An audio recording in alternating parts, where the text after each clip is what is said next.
the village's oddball guardian, in his madness, claimed my mother was bearing a snake. Enraged by his words, I grabbed a bamboo rod and thrashed him soundly. That very night, I beheld a sight that chilled my blood. My mother, amidst agonizing cries, birthed a writhing mass of slick, black serpents. After she had finished her bowl of snake soup, my mother suddenly doubled over in pain. She gripped her distended belly and let out anguished cries. Oh, the pain! It's unbearable! Oh! My grandmother fetched a basin of steaming water, and my father brought a large burlap sack. They entered the room, their faces alight with smiles, as if attending a grand festival. Scatter, scatter. This is no place for children, off you go, they said. My grandmother gave me a piece of ginger candy. Then the door closed with a definitive snap. I refused to walk away. Erlen had assured me earlier that afternoon that my mother was carrying a snake baby. Although I was skeptical, given that he was revered as the village guardian and cloaked in an air of mystery, a seed of doubt was planted in my mind. I pressed my ear against the door, straining to hear any sounds from within. Unexpectedly, the wrenching cries had ceased abruptly. After the door was shut, an eerie silence fell over the room, not a sound to be heard. My heart lurched, and I was seized by a wave of anxiety. In the past, I had seen other village women in the throes of childbirth, each one screaming for mercy. Why then was there complete silence during my mother's labor? My unease deepened, and I began to question the truth of Erlen's unsettling claim. After some deliberation, I resolved to climb up to a nearby window to see for myself. The window, set high in the earthen wall, required me to stack stones for leverage.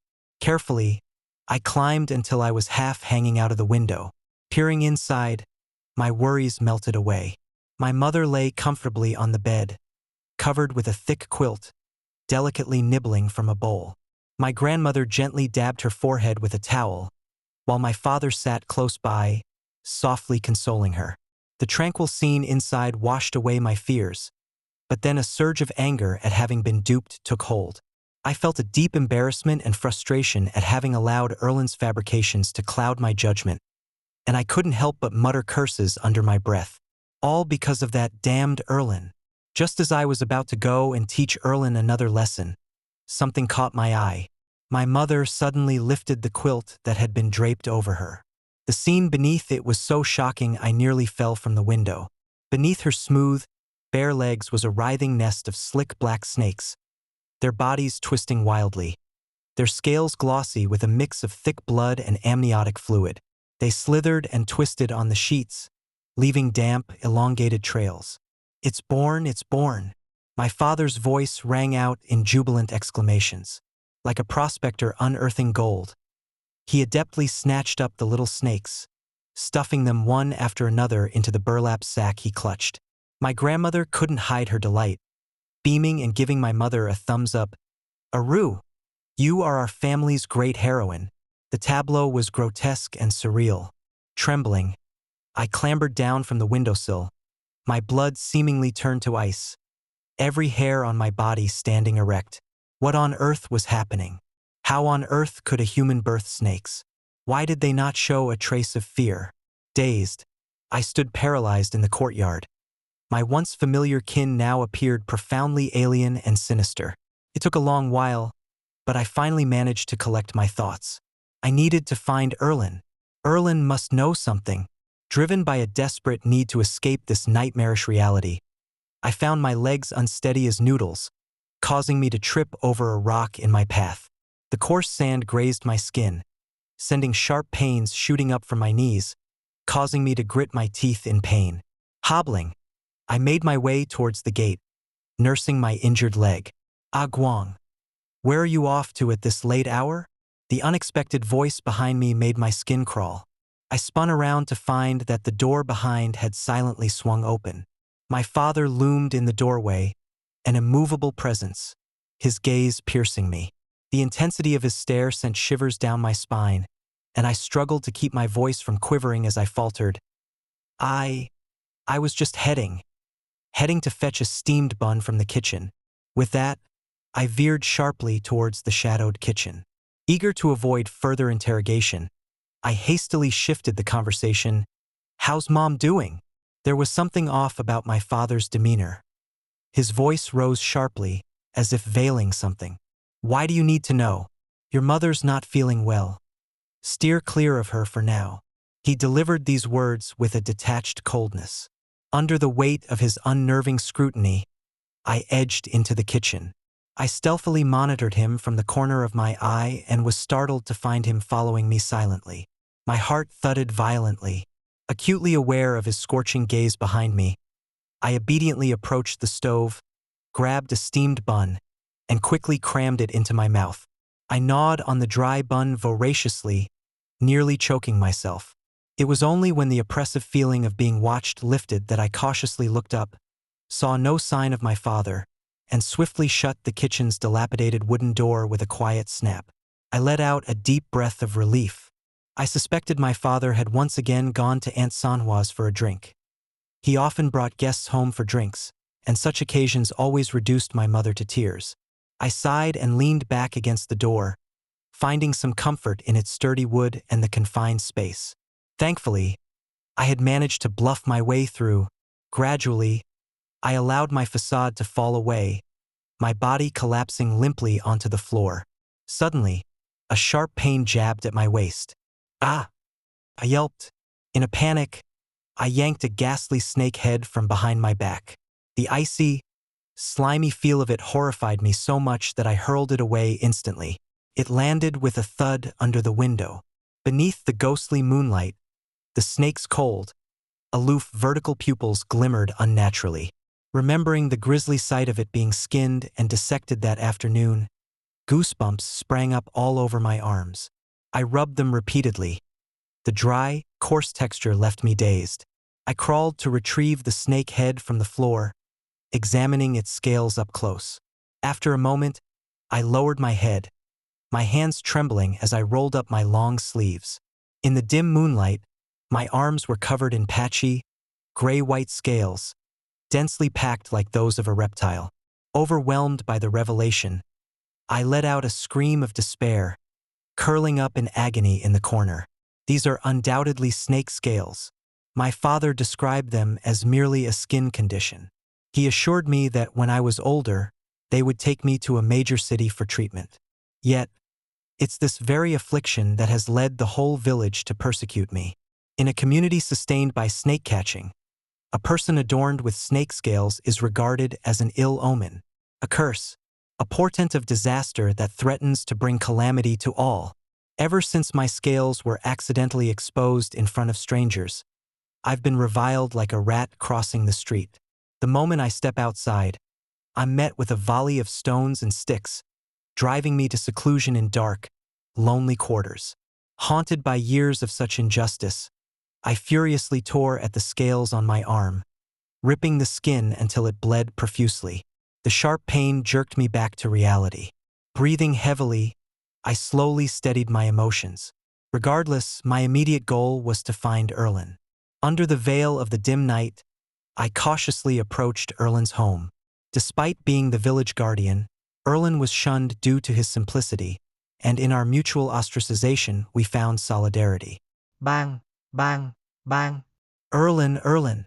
I tapped gently on his wooden door, whispering his name. As a social outcast, I hadn't ventured into open spaces for quite some time. As I roamed the village, utterly exposed without any refuge, I felt as if I was stripped bare, open to anyone's gaze and at the mercy of their whims. Hee hee hee. The sound of naive laughter coming from within the house gave me a brief respite from my anxiety. Soon enough, the tightly closed wooden door swung open, revealing Erlen's pockmarked face. Without a moment's delay, I hurried into the house and securely shut the door behind me. Once inside, I seized Erlen's frayed sleeve and spilled out all the pent-up thoughts from my chest. "Erlen, please help me. My mother actually gave birth to a nest of snakes." I gazed at Erlen anxiously, silently pleading for his prompt agreement. Were you raised by a bitch?" After a brief pause, Erlen clapped his hands and leaned in close to ask me. I froze, abruptly recalling that I had angrily hurled that insult at him earlier in the day, which had precipitated his bizarre revelation about my mother carrying a snake baby. I quickly capitulated. Yes, I was raised by a bitch. I was raised by a bitch. Erlen, you're a generous man. Please, you must help me. You weren't raised by a bitch, You were raised by a snake mother. Erlen sniffled and looked at me with a kindly grin, his eyes twinkling with mischief. I gazed at him, puzzled. What are you trying to say? You were nurtured by a snake mother, I by a dog mother. You were raised by a snake mother. Erlen muttered as he sidestepped me, heading directly to the straw-laden bed and flopping down. Hey, don't go to sleep just yet. Jolted back to the urgency of the moment, seeing him closing his eyes to drift off. I momentarily forgot the absurdities of our earlier conversation and shook him vigorously. I think my grandparents and father have been cursed. You must help them. Indeed, I had pieced it together during my walk here. My family was acting strangely, likely under some hex, and now only Erlen had the means to aid them. I'm trying to sleep. Leave me be. Erlen pressed his hands over his ears, pretending to snore in an attempt to dismiss me. So much for being the village guardian. Frustration and helplessness surged through me, but I knew that confrontation could drive Erlen away when I desperately needed his help, with my family's well-being at stake. Deciding on a gentler tactic, a spark of inspiration led me to retrieve the ginger candy my grandmother had given me earlier, placing it tantalizingly under Erlen's nose. Candy, delicious. Erlen's mouth watered as he fixated on the sweet-smelling ginger candy. Do you want it? I want it, I watched him with a secret smirk, reveling in his miserable figure. Tell me why our family is plagued by these troubles, why I find snake scales on my hands, and how to fix these issues. Do this, and not only will I give you this treat, but all my future sweets too. I jiggled the ginger candy in my hand, delighting in Erlazy's utterly confounded expression. It's fortunate he's such a simpleton. With a sense of triumph swelling within me, I was all set to witness Erlazy's concession. But then, unexpectedly, Erlazy extended his grimy hands and violently slapped his own face repeatedly, crying out, "Can't eat! Can't eat!" The sharp slaps echoed startlingly, and I stared at his inflamed cheek, lost in a moment of shock. Erlazy gave one last longing look at the ginger candy in my hand before resolutely turning away to lie down and sleep. His resolute figure receding, I was caught in a whirl of complicated emotions.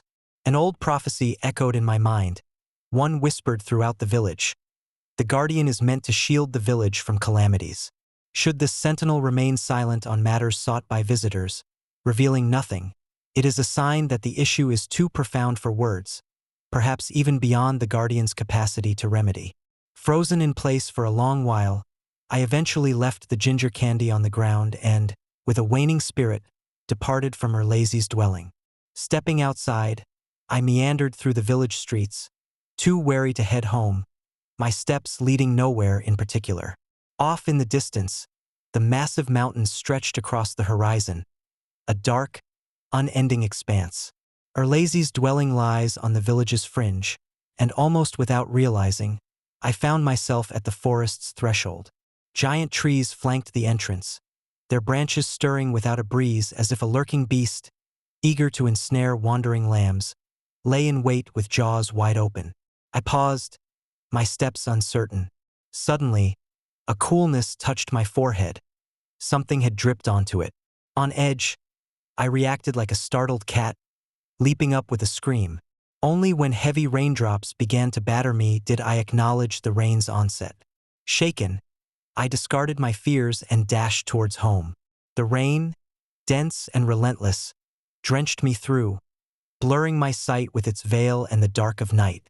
In a careless moment, I stumbled into a pothole and fell. It was over. My mind blanked, devoid of any capacity for thought. The cold rain splashed against my face and trickled into my clothes, meandering like a cunning snake.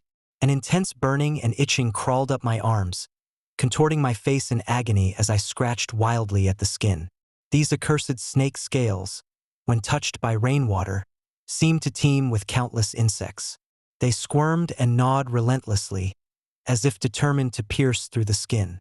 She, intolerably itchy, so unbearably itchy, overwhelmed by discomfort, I writhe on the ground, futilely clawing at my skin, which does nothing to alleviate the torment enveloping me.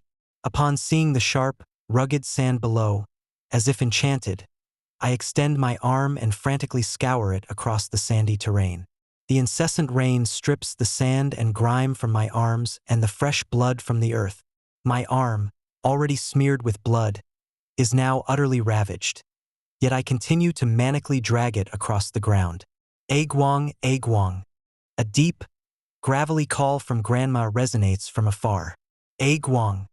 Her voice eventually grounds me. Looking up, I find Grandma standing before me, umbrella in hand. Grandma. It hurt so much. Tears cascaded down my cheeks as I sobbed to Grandma. As vulnerable as when I was a small child bullied by others. Oh, my darling, my heart. Tears shimmered in Grandma's milky eyes as she gazed at me tenderly, her face etched with anguish and helplessness. Sheltered by the umbrella Grandma held and freed from my rain-soaked clothes, the tormenting itch on my arms began to lessen. Under her protective watch, Grandma guided me back home. Once home, exhaustion overwhelmed me like a flood. Disregarding any superstitions or the peculiar glances from my family, I immediately succumbed to sleep. It was only the murmur of conversation from outside that roused me at noon. Bleary-eyed, I caught the drift of voices as the wind carried them to me. What's become of Erlazy? Mother, Erlazy from our village, he's passed away. Erlazy is dead? My mind seized up momentarily, slow to comprehend. As realization hit, I bolted out of the house barefoot. There, in the courtyard, were Grandma and Dad, each cradling a bowl, dining. Aguang, is your arm still aching? Upon seeing me surge out, Grandma eyed my arm with concern. A flush of warmth washed over me. Glancing down, my wounded arms were now heavily swathed in medicinal herbs. Yet, this wasn't the moment for such concerns. Dad, what do you mean? Erlazy is dead? What do I mean? He's gone. Dad retorted with a snap of his rice bowl. He must have ingested something dreadful. His face was a ghastly blue.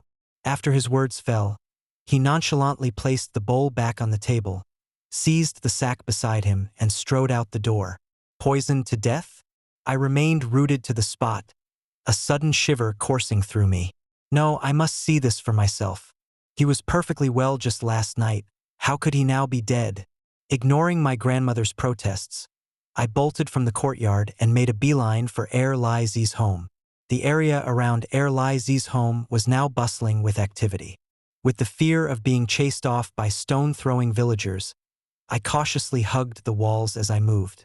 Erlazy had no mother and a father who was a habitual drunkard, hardly ever present.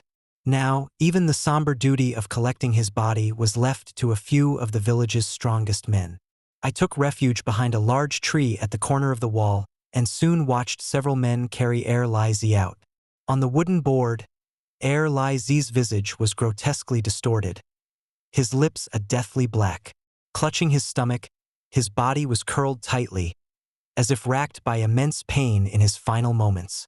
I slowly became aware of a wetness on my face.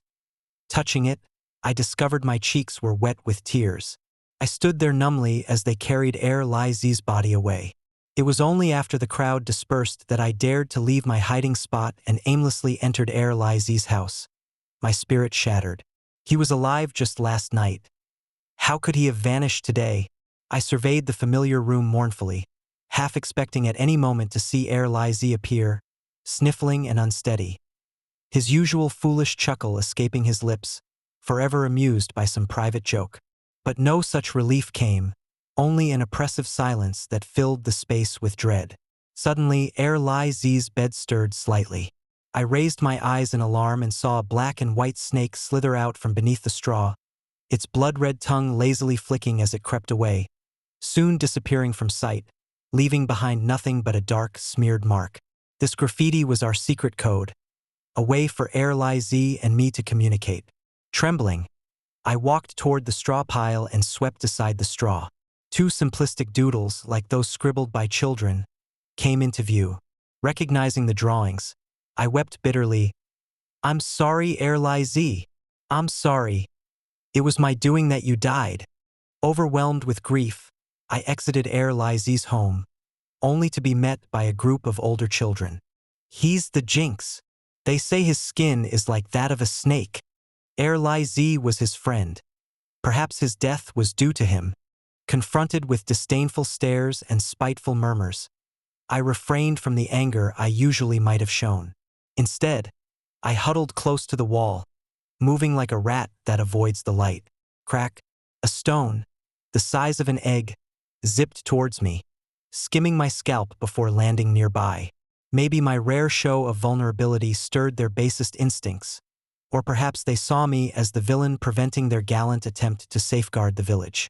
They began picking up stones, furiously pelting them at me. Stone him to death. You vile creature. Kill him. Stones rained down on me as I fled, cradling my head and running back home in disgrace. You pack of brats. From afar, Grandma charged over like a mother hen protecting her brood, her curses echoing as she dispersed them all. Grandma, they're right, I am a Jinx. I trudged into the courtyard, my head drooping, feet dragging. Hey! I looked up weakly. It was Mom, standing at the window, her smile directed at me. Her face, veiled in shadow, wore an oddly eerie grin. What Jinx? Don't listen to them.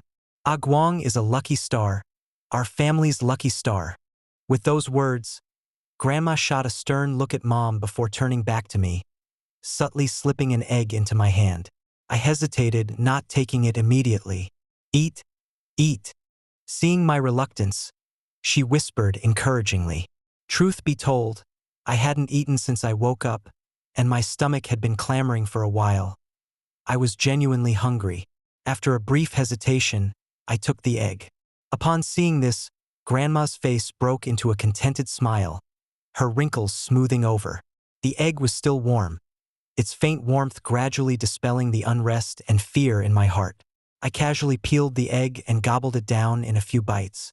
Grandma, I'm going back to my room to rest, I murmured, and upon hearing Grandma's acknowledgement, I retreated to my room. I sat on the bed, rallying my spirits, and mulled over the graffiti left by Erlizy. The first depicted a snake coiled within a house shrouded in black. The serpent appeared desperate to escape, yet a thick, dark line firmly bound it within the confines of the house. Curiously, several other structures drawn like houses also connected to the snake with thinner black lines. The second image was even simpler. Just a line shaped like a snake, notable only for a bulge in the middle suggesting pregnancy. Wait, pregnancy? Could this be the snake mother? I gasped in shock, slowly piecing together the implications. Was Erlizy trying to tell me who the snake mother is? Leading to his... My emotions swung wildly from grief to excitement, my body shaking uncontrollably. A familiar figure surfaced in my thoughts. Abruptly, as though all my energy had been drained, I fell back on the bed powerless. My mother's serpentine offspring, the peculiar actions of Grandma and Dad, the snake-like scales on my body, the imprisoned snake mother. Suddenly, everything clicked into place. Erlizy had been trying to tell me all along. I was raised by the snake mother. I was raised by the snake mother. My mom is the snake mother. This revelation, though previously hinted at, had been something I'd been avoiding inside, perhaps out of fear. But now Erlizy had laid out the stark truth with his life. Grandma calls me a lucky star, praises Mom as a heroine. I murmured to myself, my head spinning with dizziness. Memories of Dad collecting the serpentine offspring Mom had birthed, our home's endless supply of snake meat, the half-snake head left in the kitchen, all rushed back to me. Suddenly, my stomach churned as if something alive writhed within, leading to a violent upheaval. Unable to hold back, I bent over and vomited profusely. Agang! At the familiar call, I shivered. I looked up in terror to find Grandma before me, holding a skinned snake. Seeing my ashen face fixated on the squirming creature in her hands, she quickly concealed it behind her back. "There's nothing to fear." Her words meant to comfort, but they overwhelmed me with a flood of emotions. My lips moved, but no words came. Why this vomiting? Oh dear. Such a waste of that egg. Aguang, are you sick? Grandma prattled on, reaching out to touch my forehead. In a moment of panic, I hastily retreated 2 steps. Confronted by Grandma's puzzled expression, I felt a pang of guilt. Thinking on my feet, I adopted a coquettish tone. "Grandma, I'm fine. It was just the snake blood stench that upset my stomach. You saw it made me sick." Grandma sniffed her hand, then dismissively waved it, distancing herself further from the snake's body. "Ah, my memory isn't what it used to be. But Aguang, you are the clever one. Grandma will clean up the room later. Seal the windows tight. Aguang, that'll keep the smell out." My mind was in chaos. Watching Grandma's unsteady departure from the room, I restrained the impulse to call her back. Soon, the sound of chopping from next door filled the air. I sat, unable to settle, my thoughts a tumultuous swirl. Now Lai Zi's haunting face, then Grandma's look of distress, and those enigmatic graffiti. Mom was unconfined at home, free of any locks or chains. What then? Could that prominently thick black line drawn by Lai Z signify? And Grandma had proclaimed me the family's lucky star. Reflecting on the occasional tender gaze Mom directed at me, it clicked. It's because of me. Indeed, no mother doesn't cherish her own child. It was because of me that Mom was unwilling to leave this home. This revelation stirred a deep sense of betrayal and anger within me. I couldn't let this go. I needed answers from Grandma. Mustering my courage, I swung open the wooden kitchen door. I was met with a thick, blood-stained odor. Grandma, at the stove, seemed taken aback to see me. "Aguang, what are you doing here? Leave quickly, it's too foul in here." "Grandma, I'm much better now. I came to help you." Braving my discomfort, I took the snake meat from her hands. Upon seeing this, Grandma's face lit up with a wide smile. "Oh good. Aguang has grown up, so thoughtful towards Grandma." I clenched my teeth and lowered my head, remaining silent. After a pause, I stopped all movement and dropped my gaze in silence. When Grandma gave me a confused look, I lifted my head, tears cascading down as I sobbed. "Grandma, I'm in so much pain. My body hurts, and their cruel words wound me even more." I held out my arm, showing her the scarred and pitted skin. Seeing these marks, Grandma's eyes reddened, her mouth opening as if to comfort me, yet words failed her. "Grandma, what did the city doctor say about my condition back then?" My voice trembled with sobs, and tears fell freely. "Grandma, is there still a cure for my condition? I'm truly in agony." The city doctor mentioned, it was just a minor ailment. Grandma evaded my pleading gaze as she spoke with hesitation. Watching Grandma falter stirred a sinking feeling in me. I couldn't let it go, I needed more answers. "Really? When Dad and Mom took me to the city for medical advice, didn't the doctor indicate when I might recover? He advised eating more, to include more snake meat, pork, and also fish." Grandma's eyes flicked to the dried fish hanging outside the window, and she quickly added, Yes, fish. If Aguang keeps eating these, he'll grow up strong." "I understand, Grandma." A profound sense of hopelessness washed over me. That night, as the rain lashed down outside, I lay in my bed, restless and sleepless. Suddenly, I heard a commotion outside. I stepped out to investigate. It was Dad and Grandma, donning raincoats and hats, readying to leave. A pang of curiosity hit me, and I deliberately hesitated before asking, "Dad, Grandma, where are you going?" "Your auntie's new daughter-in-law has lost her way in the mountains. We're going out to find her," Grandma explained briefly before following Dad out into the rain. Lost in the mountains during such a violent storm, and Grandma, at her advanced age, still venturing into the mountain. My mind filled with doubts. I took a moment to think. then turned and made my way toward Mom's room. This was a critical opportunity. I had to double-check whether Mom was truly the snake mother behind Erlai's demise. The room was shrouded in darkness. No sooner had I nudged the door open than a wooden stool flew towards me. "Get out!" A sharp, sinister scream echoed inside, sounding like a knife slicing through stone.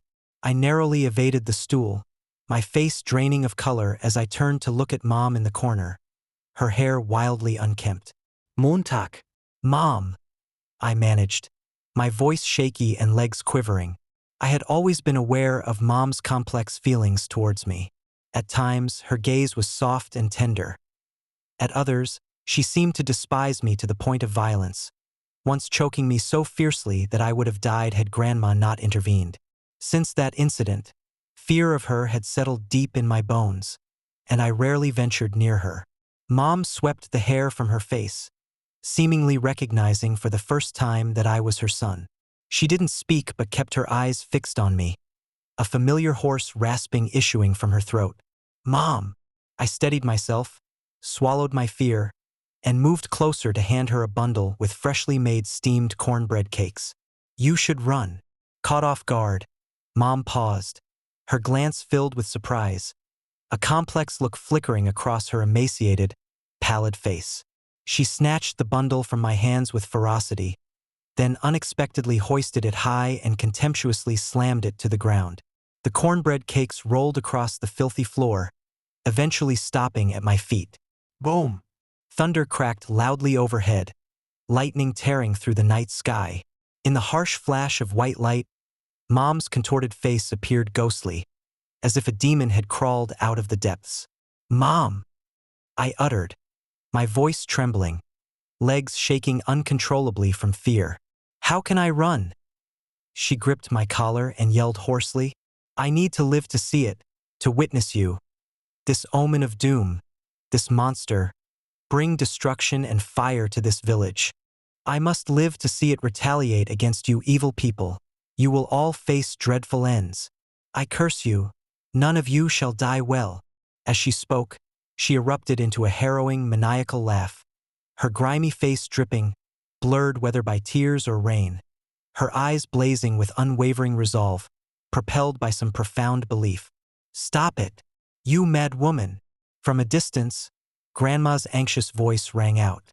Dad immediately ran over, delivering a sharp slap to Mom's head, followed by 2 brutal punches to her body. Mom was left reeling from the blows, struggling to find her bearings on the ground.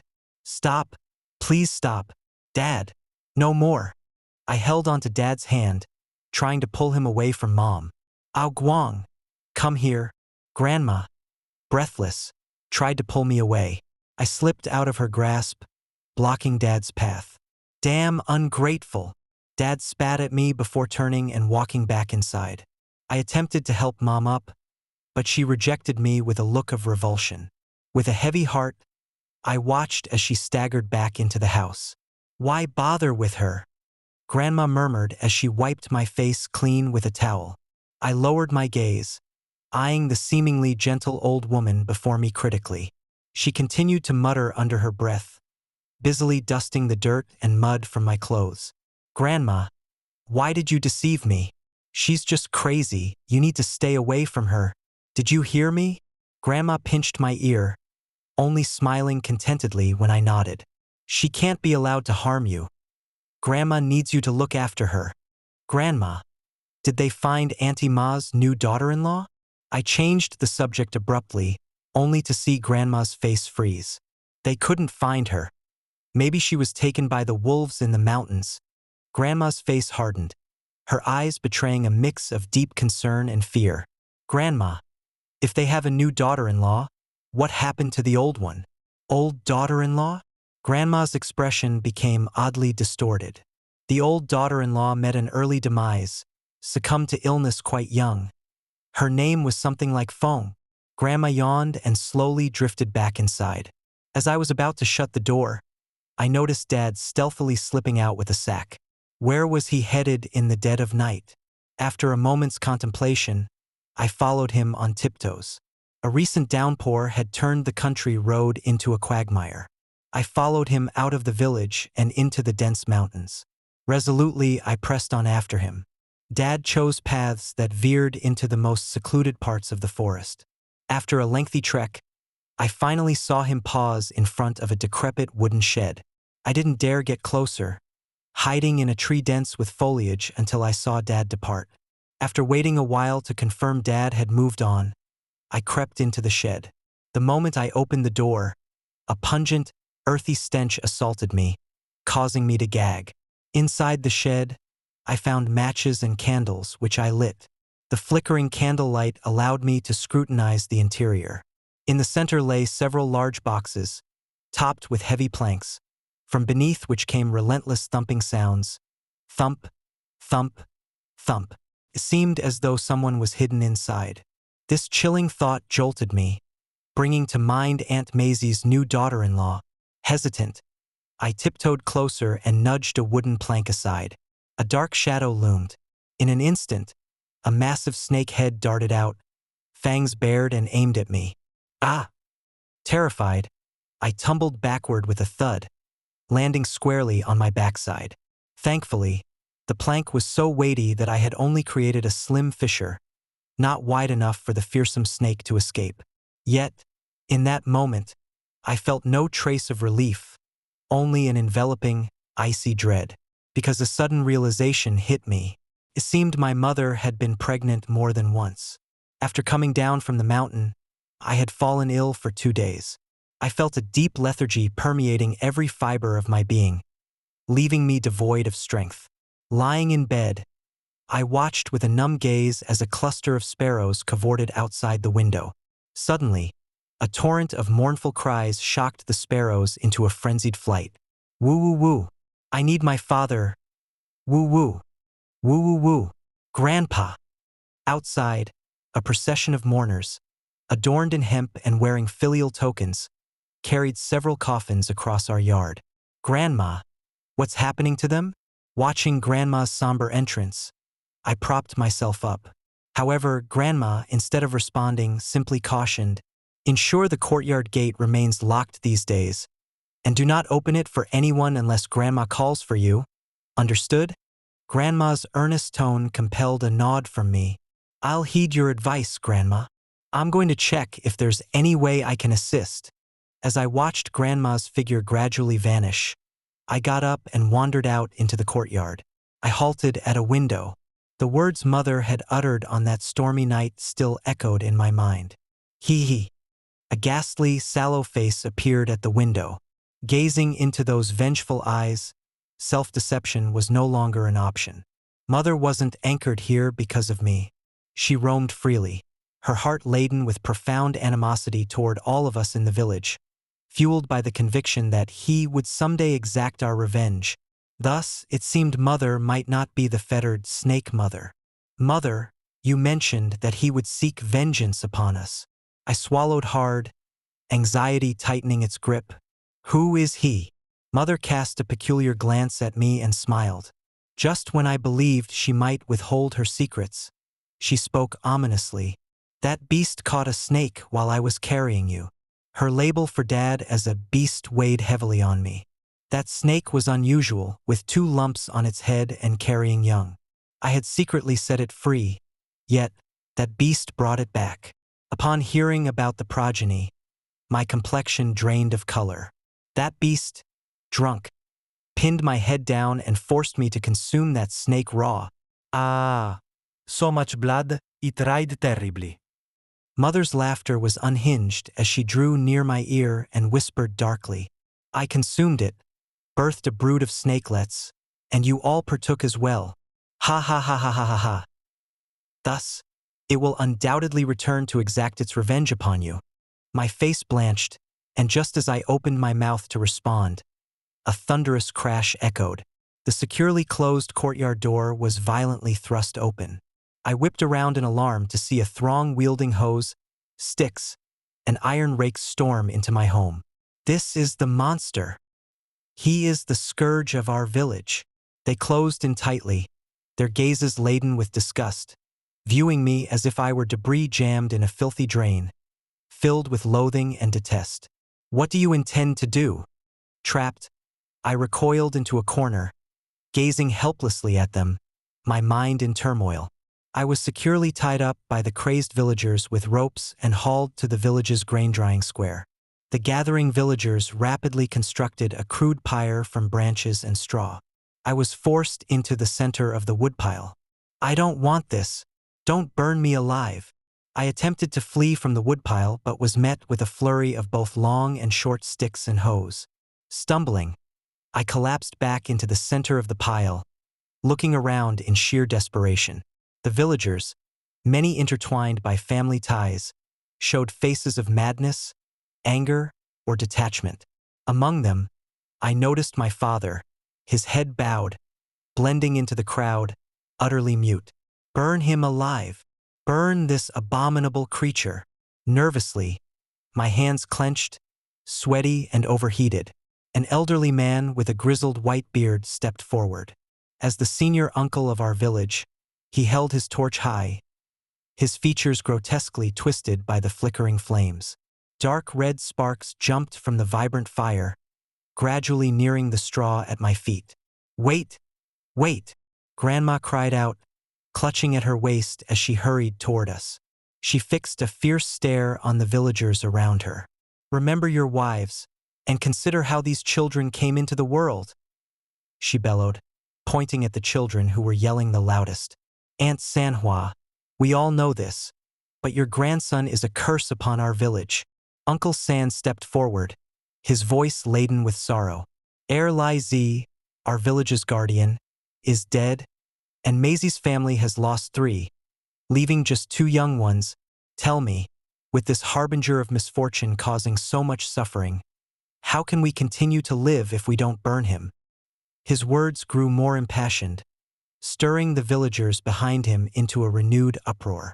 "How can you blame my grandson for the Maisie family, who died from a snake bite within their own home?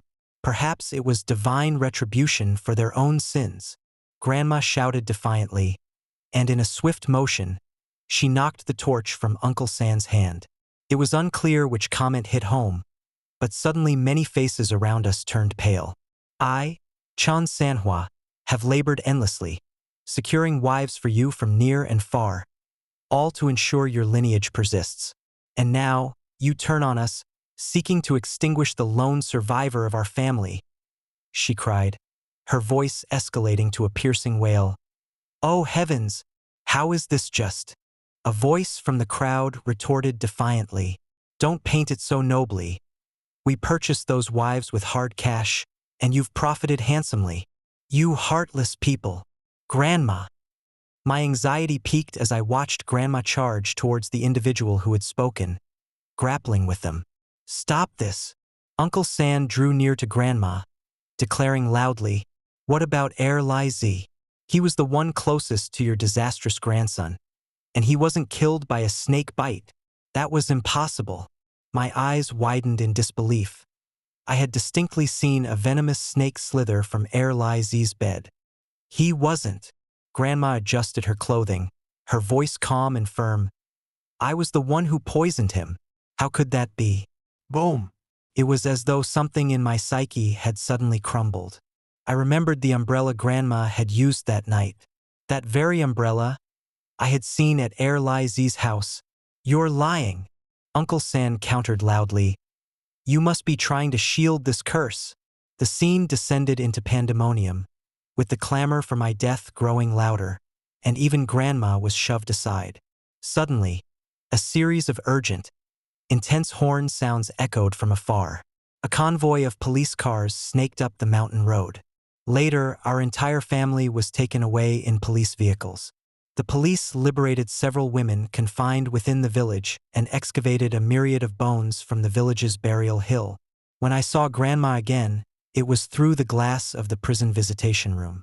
Visibly worn, Grandma managed to smile at me. I exhaled deeply, my face a mix of emotions, confessing, "Grandma, they were right. I truly am a disaster." Grandma paid no heed to me, lost in her own musings. "Agwang, fear not. Once Grandma is released, I'll find you a beautiful wife, and you'll father a robust, healthy boy." I leaned back in my chair, overwhelmed with helplessness. Grandma, I'll make sure to visit often. Please, take good care of your health. Side note, in a profound dream, I saw the entire life of a girl.